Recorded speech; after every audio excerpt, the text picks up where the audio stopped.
તો હેલો, જય માતાજી, જય દ્વારકાધીશ। તો સ્વાગત છે મારા નવા વ્લોગમાં। તો મિત્રો આજે તો અમે બહાર નથી ગયા કેમ કે છે ને સવારનો વરસાદ પડે છે એટલે ઘરે ને ઘરે મેં કીધું આજે વ્લોગ બનાવી નાખીએ। તો જો અત્યારે હું દેશી રોટલા કરું છું। રોટલા દેશી તો એમાં એવું છે ને ચૂલા જેવો રોટલો ગેસ ઉપર ન થાય ને। અહીંયા અમે ફ્લેટમાં રહીએ બરોબર, એટલે અહીંયા કઈ ચૂલો રહે નહીં। ચૂલો રાખીને તો આ બધું કાળું કાળું થઈ જાય। જો રોટલો જો કર્યો તાવડી કરતા રોટલો મોટો કર્યો। એમાં એવું જ થાય, તાવડી કરતા રોટલો જ મોટો। અને એમાં બરોબર અમારો ગેસ છે ને 3 ચૂલા વાળો ગેસ છે ને બરોબર છે ને સારું કરવા નાખ્યો હતો। અને આ એક ઓલરેડી અમારે પહેલાનો એક ગેસ પડ્યો હતો ને એટલે અમે આ મૂકી દીધો। અને હવે સારો થઈને ક્યારે આવે ને કાંઈ નક્કી નથી।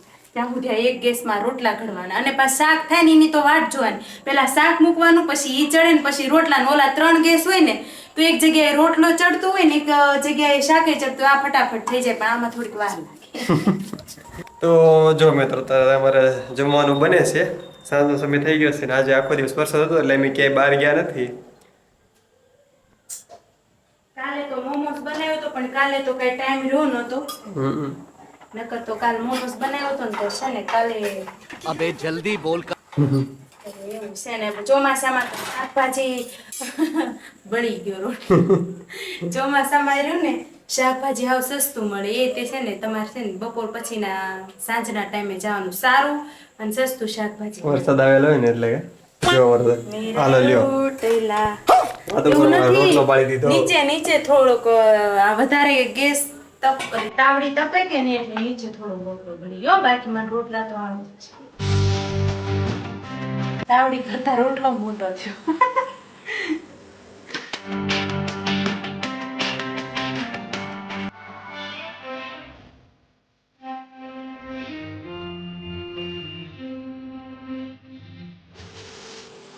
આ જો કાક બોલતે કાંઈ ખાવાનું નથી ફ્રીજમાં।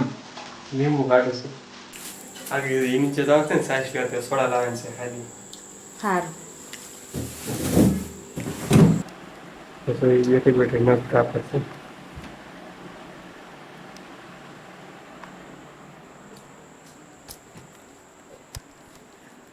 એ નખ કાપે છે મને કે તમે પ્લેટફોર્મ ઉપર જે એ જે પ્લેટફોર્મ ઉપર કાકડી છે કે એની કાપેલી એ લેતા હોય એમ કે ઉપર અંદર છે ને મરસું બહુ નાખી દે, તીખું ખાવાનું બહુ મજા આવે। આપણે છે ને તીખું નહીં, આજકાલ તીખા નાર ખાટું ખવડાવવાનું છે। આપણે જે ઘડી પહેલાં ફ્રીજમાંથી મેં લીંબુ કાઢ્યું ને, લીંબુ પછી બીજું કાઢી લઈશું આપણે સોડા હાટો, પણ એ લીંબુ કાપીને 2-3 સિરપ નાખી દેવું, ફૂલ ખાડી નાખી છે એ ખવડાવી દઈએ જો।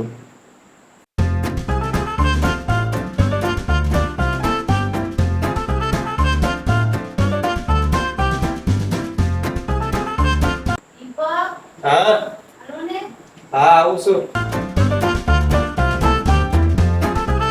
શીબડામાં લીંબુ તો નાખી દીધું છે, આપણે પણ સાકી ખાટું લાગે છે કે નહીં પછી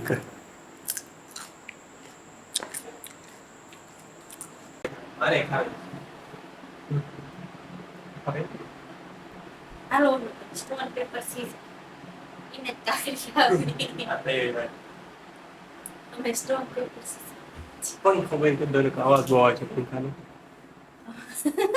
આટલી અમથી કાકડીમાં સ્ટોન પેપર સીઝર રમવું પડે કેમ કે છે ને હું એક કાકડી ખાઉં તો દીપક 3 કાકડી ખાય છે।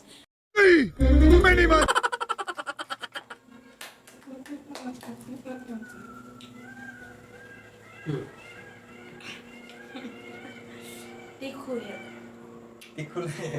લાગે હાલ સ્ટોન પેપર સીઝર એલા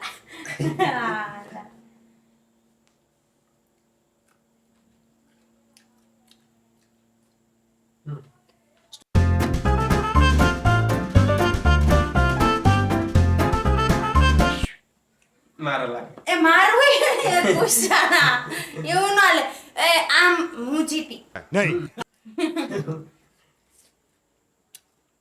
કેટલું લાગે તીખું કેટલું લાગે લીંબુ કેટલું નાખી દીધું। कैसा लगा मेरा मजाक તો ગાઈસ અત્યારે છે નીચે જઈએ છે, નીચે એ ચપ્પલ પહેરવા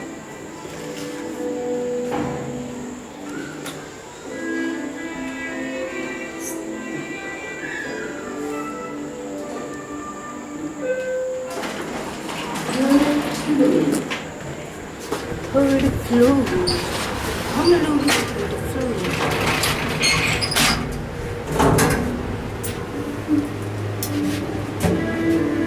નીચે જઈ છે સાસ લેવા માટે અને અમારા મેડમ થોડોક જાડા થઈ જશે ને તેનો પાતળો થવાનું છે તો થોડીક હાલે ને કસરત કરવા.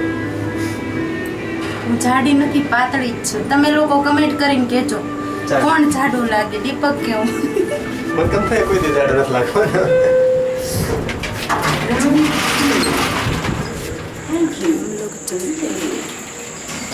તો હેલો મિત્રો, જો હવે અમે જમવા બેઠી ગયા છે તો હાલો જમવાનું બાકી હોય તો અમે હવે જમી લઈએ. અમારે ભાજી છે તૈયાર, મસ્ત મજાની ભાજી અને ઉપરથી રોટલો અને સાઈસ. દેશી સાઈસ તો નથી મળી પણ અમૂલની મળી. તો હારું મિત્રો, અત્યારે અમે જમી લઈએ. તમારે જમવાનું બાકી હોય તો જમી લઈ લેજો. આવજો, જમી લેજો, કેમ કે તમે જ કાંઈ જમવા આવશો નહીં.